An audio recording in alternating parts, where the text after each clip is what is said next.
በአማራ ክልል ወልቃይት ጠገዴ ሰቲት ሁመራ ዞን በማይካድራ ከተማ አስተዳደር በኮሎኔል ደመቀ ዘውዱ የሚመሩት የተከዜ ዘብ ታጣቂዎች ወታደራዊ ስልጠና ያጠናቀቁ ተጨማሪ ሰልጣኞችን እንዳስመረቃቸው ገልጸዋል።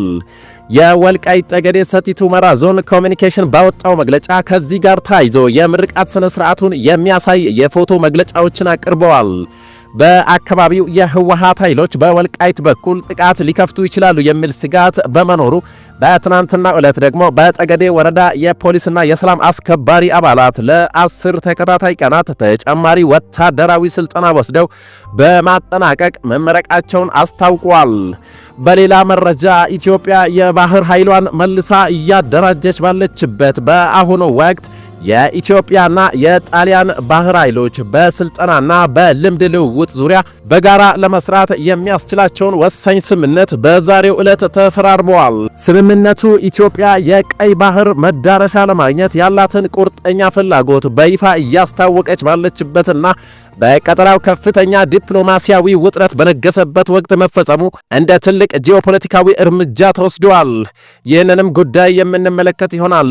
በሌላ በኩል የቀድሞ የመንግስት ከፍተኛ ባለስልጣን የነበሩት አቶ ታዬ ደንደአ ከበፊቱ ክስ ነፃ መሆናቸው ቢረጋገጥም አሁን ደግሞ አዳዲስ 3 ተደራራቢ የወንጀል ክሶች እንደተከፈተባቸው ጠበቃቸው ተናግረዋል። በአቶ ታዬ ደንደአ ላይ የቀረቡ 3 አዳዲስ ክሶች ምንድናቸው የሚለውን በአጭሩ የምንመለከት ይሆናል። ሰላም ጤና ይስጥልኝ ክቡራትና ክቡራን ውድ ቤተሰቦች፣ ከዚህ ሰዓት ጀምሮ አጫጭርና ወቅታዊ መረጃዎችን ወደ እናንተ አደርሳለሁ። ሌሎች አዳዲስ መረጃዎች እንዲደርሳችሁ ከታች ይህን ቻናል ሰብስክራይብ በማድረግ እስከ መጨረሻ አብራችሁን ቆዩላለሁ። በአማራ ክልል ወልቃይት ጠገዴ ሰቲት ሁመራ ዞን የማይካድራ ከተማ አስተዳደር እንዳስታወቀው በኮሎኔል ደመቀ ዘውዱ የሚመራው የተከዜ ዘብ ተጨማሪ ታጣቂዎችን በማሰልጠን አጠናቀው በዛሬው ዕለት ማስመረቁን ገልጸዋል። የወልቃይት ጠገዴ ሰቲት ሁመራ ዞን ኮሚኒኬሽን ባወጣው መግለጫ ከዚህ ጋር ተያይዞ የምርቃት ስነ ስርዓቱን የሚያሳይ የፎቶ መግለጫዎችን አቅርበዋል።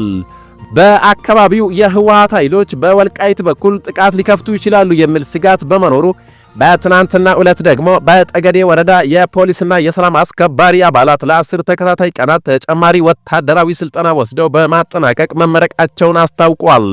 ከዚሁ ምርቃት ጋር በተያያዘ በትናንትና ዕለት ዶክተር ዳኛቸው አሰፋና ጋዜጠኛ ገነት አየለ ዳንሻ ከተማ የገቡ ሲሆን በዞኑ ከፍተኛ አመራሮችና በከተማው ነዋሪዎች ደማቅ አቀባበል እንደተደረገላቸው ኮሚኒኬሽኑ መረጃውን አሰራጭቷል። የዞኑ ምክትል አስተዳዳሪና የሰላምና ጸጥታ መምሪያ ኃላፊ ኮሎኔል ደመቀ ዘውዱ ለሁለቱ ግለሰቦች ማለትም ለዶክተር ዳኛቸውና ለጋዜጠኛ ገነት ለዞኑ ህዝብ ነጻነት በእውነት አብሮ የታገሉ በሚል ምስጋናቸውን አቅርበዋል። ዶክተር ዳኛቸው በበኩላቸው ታሪክና እውነትን ማንም ሊያጠፋውና ሊደብቀው አይችልም በማለት በዳንሻ ከተማ ቆይታቸው የተናገሩ ሲሆን በአካባቢው ህዝብ ለተደረገላቸው ደማቅ አቀባበል ምስጋናቸውን አቅርበዋል። ህወሓት ከሰሞኑ በአፋር በኩል ያደረገውን ጥቃት በወልቃይት በኩልም ሊፈጽም ይችላል በሚል ስጋት በዞኑ በኩል እንዳለና ግጭት ቢፈጠር እንኳ ምላሽ ለመስጠት እየተዘጋጁ እንደሆነ ታውቋል። የቀድሞ የኢፌዴሪ ጠቅላይ ሚኒስትር አቶ መለስ ዜናዊ ልጅ የሆነችው ሰመሃል መለስ ከሰሞኑ ወልቃይትን በግድ ትግራይ ማድረግ አይቻልም በማለት መናገሯንና ምስክርነት መስጠቷን ያወሱት ዶክተር ዳኛቸው የዞኑ አመራሮች ጥበብን በመከተል አመርቂ ውጤት እያስመዘገቡ መሆኑንም አስረድተዋል።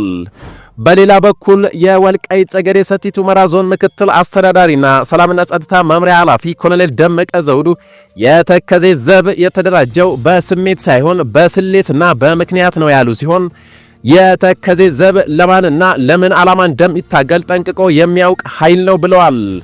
የተከዜ ዘብ ህገ መንግስታዊ መዋቅርን ተከትሎ ለህዝብ ሰላምና ለሀገር ደህንነት የሚታገል ኃይል ነው ሲሉ ተናግረዋል። ስልጠናው ጦርነት ለመክፈት ሳይሆን ጦርነትን ለማስቀረት የታሰበና በኃይል እወራለሁ ለሚል ደግሞ በቂ ዝግጅት መኖሩን እንዲያውቅና የሰላም አማራጭን እንዲከተል የሚያደርግ ነው ብለዋል።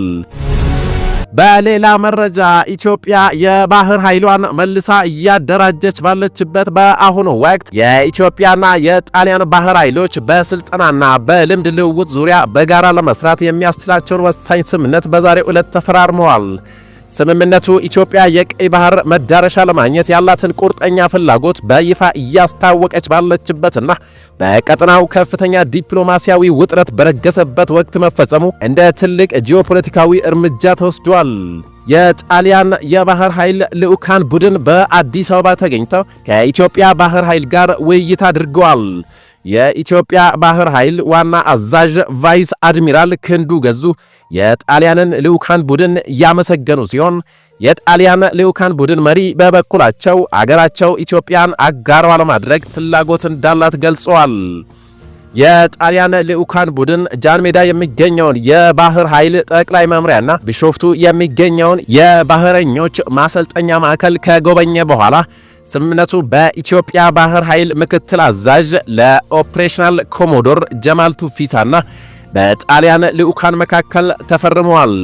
ይህ ስምምነት ምንም እንኳ በትምህርትና ስልጠና ላይ ያተኮረ ቢመስልም ከበስተጀርባው ያለው ጂኦፖለቲካዊ አንድምታ እጅግ ከባድ ነው ተብሏል። ስምምነቱ ለኢትዮጵያ የባህር ኃይል ጥያቄ ዕውቅና መስጠት አንድምታ ያለው ሲሆን ጣሊያን በአውሮፓ ህብረትና በሰሜን አትላንቲክ ጦር ቃል ኪዳን ድርጅት ኔቶ ውስጥ ቁልፍ ሚና ያላት ሀገር በመሆኗ እንዲህ አይነት አገር ምንም እንኳ ኢትዮጵያ በአሁኑ ሰዓት የባህር ዳርቻ ባይኖራትም የባህር ኃይሏን ለማሰልጠን መስማማቷ የአዲስ አበባን የባህር ኃይል መልሶ የማደራጀት ዕቅድ በቁም ነገር እንደምትመለከተውና ዕውቅና እንደሰጠችው ያሳያልም ተብሏል። ሌላው ደግሞ ጣሊያን በቀይ ባህርና በአፍሪካ ቀንድ ታሪካዊና ስትራቴጂካዊ ፍላጎት ያላት ሀገር ስለሆነች በተለይም በአሁኑ ወቅት የባህር ላይ ወንበዴነትና በዓለም አቀፍ የንግድ መስመር ላይ የሚፈጠሩ ስጋቶች ባሉበት ጣሊያን በቀጠናው የጸጥታ አጋር ትፈልጋለች። ጣሊያን በጅቡቲ ቋሚ የጦር ሰፈር ወይም ሚሊተሪ ቤዝ ያላት ሲሆን ይህ ስምምነት በቀጠናው ተጽዕኖ ፈጣሪ ከሆነችው ኢትዮጵያ ጋር ያላትን ወታደራዊ ግንኙነት ለማጠናከር እንደሚያስችላትም የፖለቲካ ተንታኞች ይገልጻሉ። ለኤርትራና ሶማሊያ አንድ የኔቶ አባል ሀገር የኢትዮጵያን የባህር ኃይል ማሰልጠኑ እንደ ከፍተኛ ስጋትና የአዲስ አበባን የመስፋፋት አጀንዳ እንደመደገፍ፣ ይህ ደግሞ በትናንትናው ዕለት ኤርትራ ያወጣችውን ጠንካራ መግለጫ ተከትሎ መሆኑ ውጥረቱን ሊያባብስ ይችላል ተብሏል። ለጅቡቲና ግብጽ ሁለቱም ሀገራት በቀይ ባህር የጸጥታ ጉዳይ ላይ የራሳቸው ጠንካራ አቋም ያላቸው ሲሆን አዲስ የባህር ኃይል ተዋናይ በጣሊያን ድጋፍ ሲፈጠር በቅርበት ይከታተሉታል። ይህ በኢትዮጵያና በጣሊያን መካከል የተደረሰው የባህር ኃይል ስልጠና ስምምነት ከወታደራዊ ልምድ ልውውጥ የዘለለ ትልቅ ዲፕሎማሲያዊና ስትራቴጂካዊ መልእክት የሚያስተላልፍ ነው። ይህም ኢትዮጵያ የባህር ኃይል አቅሟን ለመገንባት የምታደርገውን ጥረት የአውሮፓ ሀያላን ሀገራት እየተቀበሉት መምጣታቸውን እንደሚያሳይም የፖለቲካ ተንታኞች አስረድተዋል። በሌላ በኩል የቀድሞ የመንግስት ከፍተኛ ባለስልጣን የነበሩት አቶ ታዬ ደንደአ ከበፊቱ ክስ ነፃ መሆናቸው ቢረጋገጥም አሁን ደግሞ አዳዲስ 3 ተደራራቢ የወንጀል ክሶች እንደተከፈተባቸው ጠበቃቸው ተናግረዋል። የፌዴራል ከፍተኛ ፍርድ ቤት ልደታ ምድብ ችሎት የቀድሞ ምክትል የሰላም ሚኒስተር ታዬ ደንደአ 3 አዳዲስ ተደራራቢ ክሶች በአቃቢ ሕግ እንደተከፈተባቸው ጠበቃቸው አበራ ንጉስ ለአዲስ ማለዳ ተናግረዋል። 3ቱ ክሶች አንደኛው መንግስትን በኃይል ለመጣል የሚደረግ ዝግጅት ላይ ጫካ ካሉት ኃይሎች ጋር ተመጋጋቢ የሆኑ ፕሮፓጋንዳ ፈጽመዋል፣ የፕሮፓጋንዳ ድጋፍ አድርገዋል የሚል ሲሆን ይህንን ድጋፍ ያደረጉት ደግሞ ሆርን ኮንቨርሴሽን በሚባል የዩቲዩብ ቻናል ላይ ቀርበው በሰጡት በ3 ተከታታይ ክፍሎች በተሰራጨው ዝግጅት ላይ ነው።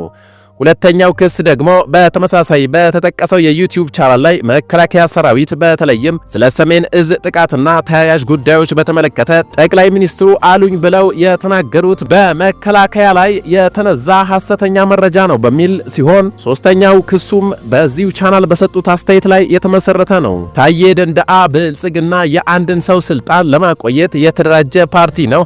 ፓርቲው በአመዛኙ የማፊያ ባህሪ ያለው መንግስት እንዲመሰረት አስተዋጽኦ ያደረገ እንጂ የህዝብን ፍላጎት ለማስፈጸም የተደራጀ ፓርቲ አይደለም በማለት በሀገሪቱ ህገ መንግስት መሰረት የተመረጠውን መንግስት ስም በማጉደፍ በሚል ተከሰዋል።